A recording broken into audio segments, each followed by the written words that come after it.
Bonjour tout le monde, bienvenue dans cette nouvelle vidéo.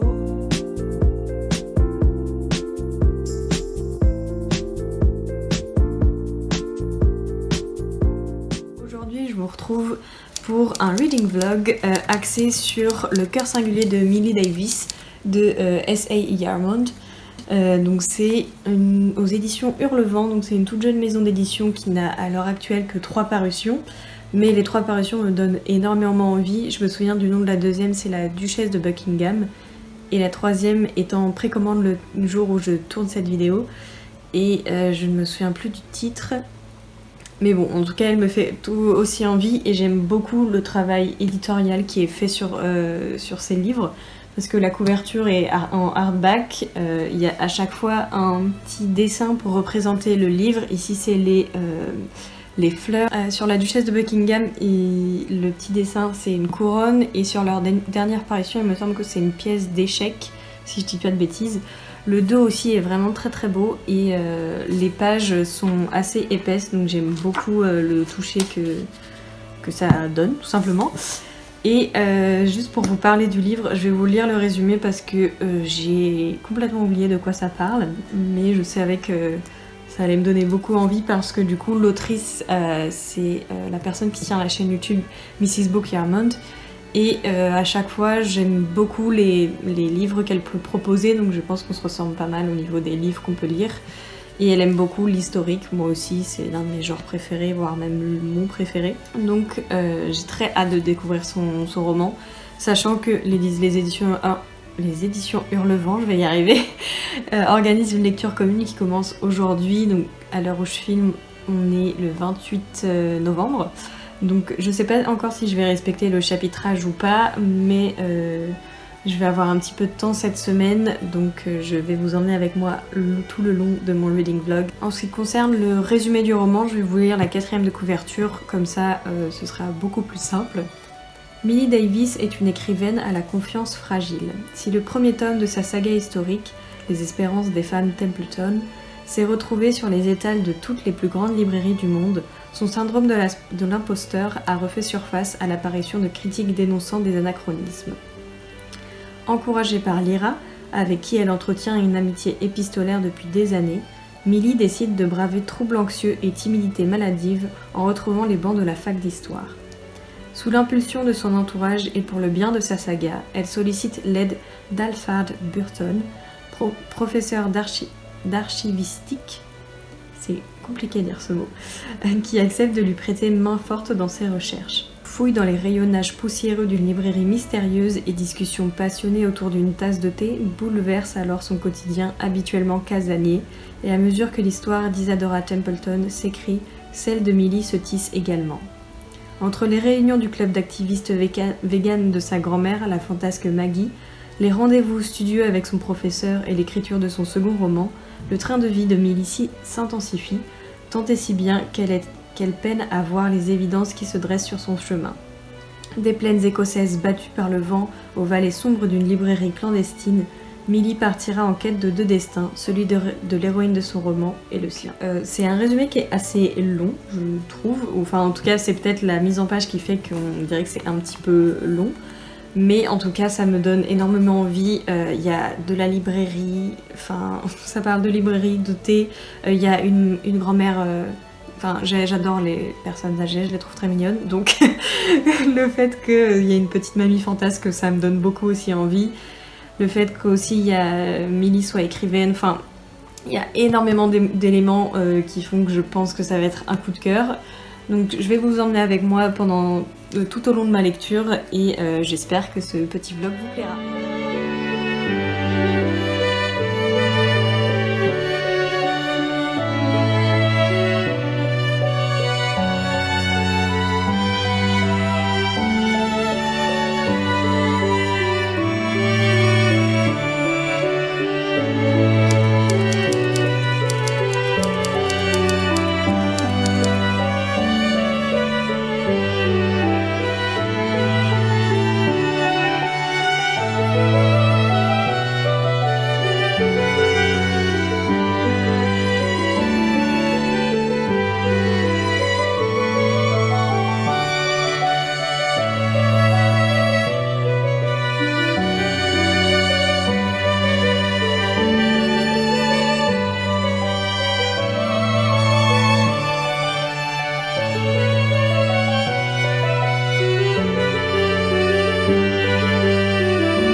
du roman. J'en suis à la page 175, je vais entamer le chapitre 15.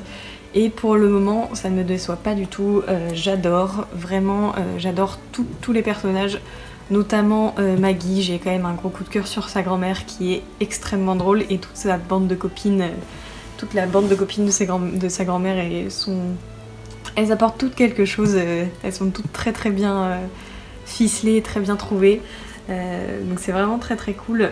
Et j'aime énormément le personnage de Millie, c'est une personne qui est très douce et assez réservée, enfin, je me retrouve dans beaucoup de points de sa personnalité.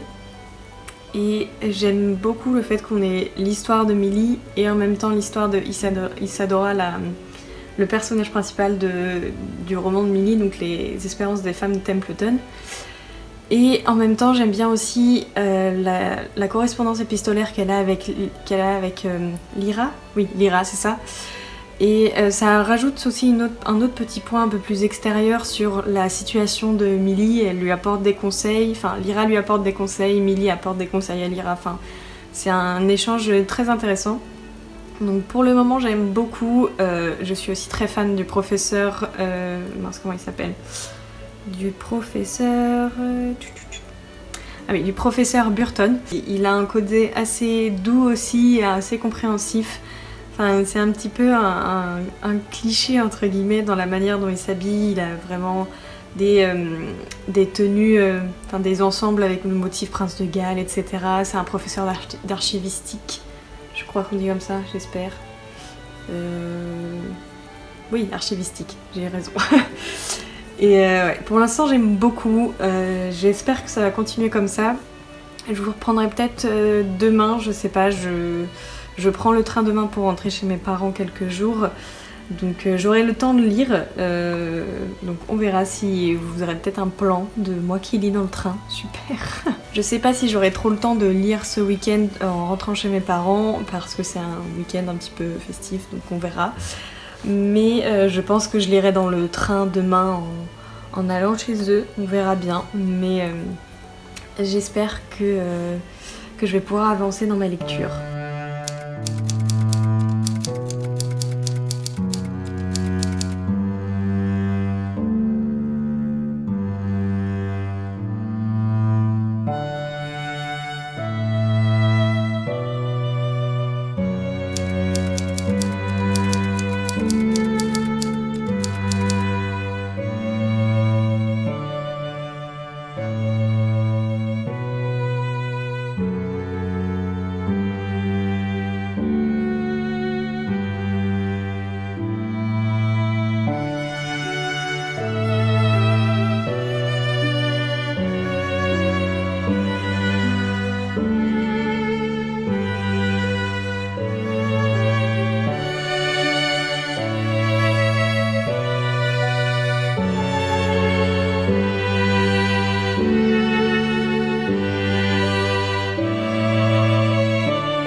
Ça fait très longtemps que je ne vous ai pas repris, j'ai regardé, ça fait depuis jeudi dernier, on est actuellement lundi, et j'ai énormément avancé depuis le dernier rush parce que j'ai vu que j'étais à la page 170 et quelques, et à l'heure actuelle je suis à la page 625. J'ai pas pu vous reprendre avant parce que j'ai eu un week-end familial très chargé. Et là, je suis pas du tout dans mon appartement, je suis à Marseille chez mon copain. Donc entre le train, tout ça, j'ai beaucoup avancé. Et j'ai pas pu trop vous prendre vu que j'étais avec ma famille tout le week-end. C'était pas un bon emploi du temps pour être seule dans une maison où on était beaucoup trop nombreux. Et bon, du coup, je vais essayer de vous parler de ma lecture sans rien spoiler. Donc ce que je disais, il me semble, c'était que j'aimais beaucoup toute la galerie de personnages et les descriptions, parce que connaissant un petit peu du coup Sarah de la chaîne Mrs. Book Armand, je trouve que les descriptions qu'elle peut avoir de Millie, surtout les descriptions vestimentaires, on retrouve beaucoup sa personnalité dedans, et c'est un truc que j'aime beaucoup. Et J'aime énormément tous les personnages, que ce soit Maggie, la grand-mère de Millie, ou toute sa panoplie de... Enfin, panoplie, non pas du tout. Toutes les autres amies de Maggie. J'ai énormément aimé Daria. À un moment donné, il y a un chapitre très émouvant où Daria se livre beaucoup. Et elle a une vie assez compliquée et tout, donc elle se confie un peu plus là-dedans. Donc c'est une partie que j'ai trouvée très très belle. Et j'adore Alfred Burton. Je savais que j'allais l'aimer parce que il avait un style, je pense, un petit peu... ouais, ça allait bien avec un prof archivistique, quoi. Ils sont... Déjà, rien que son nom fait... J'arrive pas à trouver un mot exact pour expliquer ce que je ressens, mais ça, quand on pense à un prof d'archivistique, on pense à quelqu'un avec des costumes en tweed, avec des lunettes, une barbe, une moustache, toutes ces possessions, genre ses valises, les choses comme ça, tout ça c'est en cuir, enfin le canapé aussi il est en cuir, et au final, enfin moi dans ma tête c'est ce que je me disais, et ben au final j'ai raison, il a toutes ces choses là, sauf le fait qu'il ne soit pas vieux. Les liens qu'il tisse avec Millie sont très très beaux. J'aime beaucoup la relation qu'ils ont tous les deux. Et j'aime énormément aussi la relation entre Millie et Isae, l'une de ses amies de fac. Et j'aime beaucoup la relation qu'elles ont et le changement qu'a pu avoir Isae dans leur relation. C'est une très belle évolution et j'ai beaucoup aimé. Pour l'instant, là je suis quasiment à la fin, il me semble que je me reste que 100 pages. Ouais, il fait 740 pages et j'en suis à la 625e. Donc voilà, là j'attends de voir comment certains aspects vont se régler. La relation qu'elle a avec Lyra évolue dans le livre et j'attends de voir le dénouement de sa relation amicale avec elle. Donc voilà, j'attends beaucoup de voir ce qui va se passer par rapport à ça. Voilà, je suis désolée de ne pas vous avoir repris. Je sais pas si je posterai sur le reading vlog vu que j'ai au final pas beaucoup lu, enfin pas beaucoup filmé plutôt, parce que si j'ai beaucoup lu. Donc voilà, je sais pas ce que ça va donner, j'essaierai de voir au moment de monter les rushs que j'ai, si la vidéo est assez intéressante pour le faire. Mais bon, sachez que je savais que ça allait être un coup de cœur et je suis quasiment à la fin et je peux vous dire que ça l'est parce que il y a tout ce que j'aime dans les romans. Ce roman, j'aime énormément le fait qu'il aborde plein de sujets différents et toutes les différentes temporalités entre du coup la vie de Millie, la vie d'Isadora et sa relation épistolaire avec Lyra. Enfin, c'est ponctué de plein d'histoires différentes en un seul roman. Et les doubles temporalités, j'aime beaucoup ça. Enfin, c'est notamment pour ça que j'aime énormément les écrits de Lucinda Riley, c'est qu'il y a toujours une double temporalité.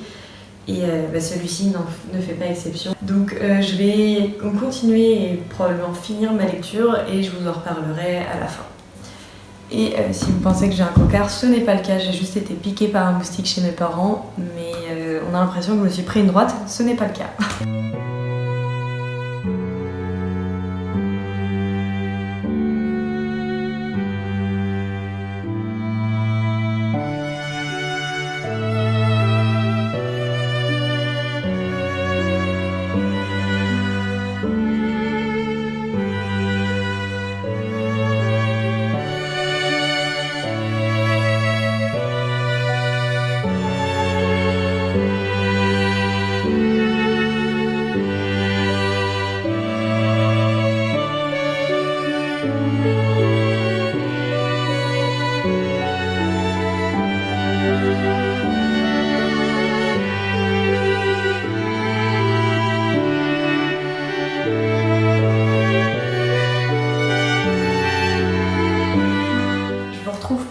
La vidéo, j'ai terminé hier du coup le cœur singulier de Millie Davis. Je vous en ai pas parlé hier parce qu'il faisait beaucoup trop sombre pour que je puisse filmer et il fallait que je me remette aussi un petit peu de mes émotions d'hier, que j'arrive à remettre en ordre mes pensées. Mais comme je l'ai dit et je pense redit au cours de cette vidéo, Je prédisais que ça allait être un coup de cœur, ça s'est confirmé, c'en est un, et c'est un très gros coup de cœur de fin d'année en tout cas. J'ai énormément aimé tous les personnages. Bon, à part Zack et Jenna, Zack il est gentil, mais je crois que moi dès le départ je l'ai pas aimé. Donc Zack et Jenna à la poubelle. Mais tout le reste des personnages, je les ai beaucoup aimés. Je vais juste reposer ça avant de vous parler de la suite parce que ça commence à devenir lourd. Dans un premier temps, j'ai adoré Millie, le personnage principal. J'ai eu beaucoup de similitudes avec elle dans plein d'aspects de sa vie, que ce soit vestimentairement parlant ou ses hobbies, comme par exemple la correspondance, qu'elle ait une relation épistolaire avec sa meilleure amie, quoi. Ça m'a beaucoup parlé puisque c'est ce que je fais aussi avec des filles un peu partout dans le monde. J'ai beaucoup aimé qu'on parle de thèmes importants à mes yeux comme l'anxiété. Millie en souffre, comme de l'agoraphobie aussi par exemple. On voit à quel point ça nuit à sa vie et ça peut tout stopper en un instant parce que à tel moment elle fait une crise d'angoisse et tout son monde s'écroule parce qu'elle sait pas comment réagir, elle a des fourmis dans les jambes, elle a les oreilles qui bourdonnent, enfin voilà, c'est une vraie crise d'angoisse quoi. Et on parle aussi de sa confiance en elle, de son besoin de solitude qui est parfois incompris par beaucoup de gens, que ce soit dans ce roman ou dans la vie réelle. Moi je sais que j'ai énormément besoin de mes moments de solitude, sinon ça ne va pas et pour certaines personnes c'est un peu bizarre ou c'est difficile à assimiler en tout cas. Mais voilà, j'ai beaucoup aimé cet aspect-là, qu'on en parle aussi ouvertement et qu'on l'explique aussi clairement et pourquoi c'est essentiel pour certaines personnes d'avoir ces moments-là. Et on parle aussi d'homosexualité, voilà, il y a beaucoup de thèmes qui sont abordés qui ont fait écho en moi ou que je trouve important à aborder. Et j'ai trouvé que c'était bien fait, bien abordé, bien expliqué en tout cas. Et j'ai aussi énormément aimé Maggie et toute sa bande de copines, notamment Daria que j'ai trouvé très touchante. Enfin, elles sont toutes touchantes, toutes les 5 en tout cas, mais Daria a une place particulière dans mon cœur. Vous saurez pourquoi si jamais vous lisez le livre. Voilà, il y a un chapitre en particulier où je me suis retenue de pleurer parce que j'étais dans le train au milieu de plein de voyageurs, donc je voulais pas trop m'écrouler à ce moment-là. Voilà, il y a un chapitre en particulier qui est très touchant où Daria se livre énormément, donc c'est une belle preuve d'amour en tout cas de la part de Daria pour Millie, qu'elle s'ouvre autant. Et en fait toute la bande de copines de Maggie considère Millie comme leur petite fille et c'est très touchant parce que par exemple il y a une de ses amies qui est russe il me semble et elle l'appelle ma chérie en russe. Je ne vais pas vous faire l'affront de le dire en russe parce que déjà je ne m'en souviens plus et je l'écorcherai à coup sûr. Et comme le dit Millie aussi plusieurs fois dans le livre, on voudrait tous un Larry dans sa vie. Larry qui est son ami de fac et son meilleur ami je pense. Moi aussi maintenant je veux un Larry dans ma vie parce qu'il est vraiment trop génial comme pote, enfin comme ami. Voilà, il a une relation aussi très douce avec elle, enfin, il est très compréhensif aussi.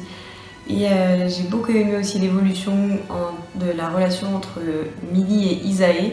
Isae qui est insupportable au départ, mais à un moment donné il y a une chose qui arrive à Millie qui fait que Isae se rapproche d'elle et leur relation s'améliore. Et Isae comprend les erreurs qu'elle a pu faire, comprend pourquoi elle était insupportable. Et bref, c'est une belle évolution en tout cas. Et ma relation préférée de Millie, c'est avec Alphard, son professeur, parce que je trouve Alphard, enfin déjà Alphard cœur, voilà, c'est un personnage trop bien, je l'adore. Et j'ai beaucoup aimé la relation qu'il a avec elle parce que il est très doux, il la laisse parler, il lui laisse le temps de réfléchir à ce qu'elle a besoin de dire, ce qu'elle veut dire, ce qu'elle ne veut pas dire, il est très compréhensif. Donc c'est un homme très gentil. Et l'une des choses qui m'a le plus passionnée dans le livre, c'est la construction du roman de Millie. les conversations qu'elle peut avoir avec Alphard concernant son livre et comment elle arrive à tisser tout son livre avec lui. J'ai trouvé ces conversations tellement passionnantes. Je crois que c'est l'une des choses que j'ai préférées dans le livre, c'est de la voir imaginer Isadora, comment elle pouvait vivre à son époque, parce que c'est entre 1806 et 1816. Et au départ, elle se pose des questions un peu bateau pour certains. Par exemple, est-ce que les bulles de savon étaient utilisées comme nous on les utilise à l'heure actuelle, c'est-à-dire pour faire, je sais pas, les petits trucs là, où on souffle dedans et ça fait des bulles. Je sais pas comment ça s'appelle. Bref, c'est pas très important. Mais voilà, pour que ce soit juste historiquement, elle se pose ces questions-là et avec du coup son professeur d'archivistique, ils vont tous les deux creuser ces sujets pour que ce soit le plus juste possible et que pour voir dans plein de livres d'archives comment se tenaient les femmes en 1806, en 1814, est-ce que tel texte féministe était passé, est-ce que en 1807 elle faisait de la couture en parlant de je sais pas quoi, enfin voilà, elle veut connaître tous les us et coutumes des femmes dans cette époque-là et tout ce qui peut faire avancer son personnage. Elle est vraiment passionnée par son roman et sa passion est hyper bien transmise. Enfin, moi j'étais à fond, je voulais savoir, maintenant je veux savoir ce que devient Isadora, je veux avoir le livre Les espérances des femmes Templeton. Enfin voilà, je le veux en roman maintenant. Il n'y a pas d'autre choix, je le veux maintenant. En tout cas, j'ai adoré, ça a été une superbe lecture, ça a été un super moment, c'était trop bien. Et voilà, j'avais pas lu le premier roman de Sarah qui s'intitule Amour, gluten et pépites de chocolat, je ne suis pas sûre. Si jamais, je mettrai la couverture sur l'écran pour que vous puissiez aller voir. Je ne sais pas du tout si vous pourrez le retrouver parce qu'il me semble qu'il est auto-édité, qu'il a été auto-édité, donc je ne sais pas s'il y a encore des exemplaires disponibles. Voilà, je vous laisse chercher si jamais ça vous intéresse. Et si jamais vous voulez vous procurer celui-ci, donc Le Cœur singulier de Millie Davis, je vous mets en barre d'infos le lien vers le site web des éditions Hurlevent et sur la page du roman. Vous pourrez aussi regarder sur le site si jamais il est disponible dans une librairie près de chez vous, parce qu'il me semble qu'elles ne sont pas encore beaucoup distribuées, vu qu'elles font ça toutes seules, elles sont 3, oui c'est ça, elles sont 3. Donc voilà, je vous mettrai tout ça en barre d'infos si jamais vous voulez aller vous le procurer. Il est au prix de 25 € et je trouve qu'il vaut grave le coup. Enfin, je crois que j'ai déjà dit, je vais peut-être probablement beaucoup me répéter dans cette vidéo, mais je trouve que le travail éditorial est vraiment très beau. Le toucher des pages est... c'est tellement doux, c'est trop agréable. Et du coup c'est en hardback. Enfin voilà, je trouve que c'est vraiment une belle édition, un bel objet livre, un bel objet à offrir à Noël. J'ai demandé l'un des deux autres romans qui ont été publiés à Noël. C'est sur ma liste de Noël, donc c'est La Duchesse de Buckingham et Descendre sur tes mains. Oui c'est ça. Voilà, donc j'ai demandé l'un des deux à Noël et je m'offrirai le troisième de moi à moi. Voilà, donc ça en est tout pour cette vidéo, j'espère qu'elle vous aura plu, j'espère que ça n'aura pas été trop fouillis. C'était mon premier reading vlog, donc j'espère que vous serez un petit peu indulgents et je vous retrouve très vite pour une nouvelle vidéo. Salut!